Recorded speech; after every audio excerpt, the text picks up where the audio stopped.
Hey guys, welcome back to my channel. Today's video we will be making s'mores bars.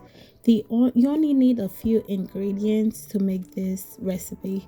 Of course you'll need the honey graham crackers, butter, brown sugar, marshmallow, and milk chocolate candy bar.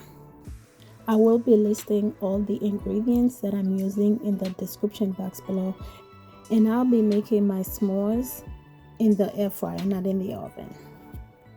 Let's keep on watching and I'll see you in my next video. Please don't forget to like, comment, share, and subscribe. Thank you.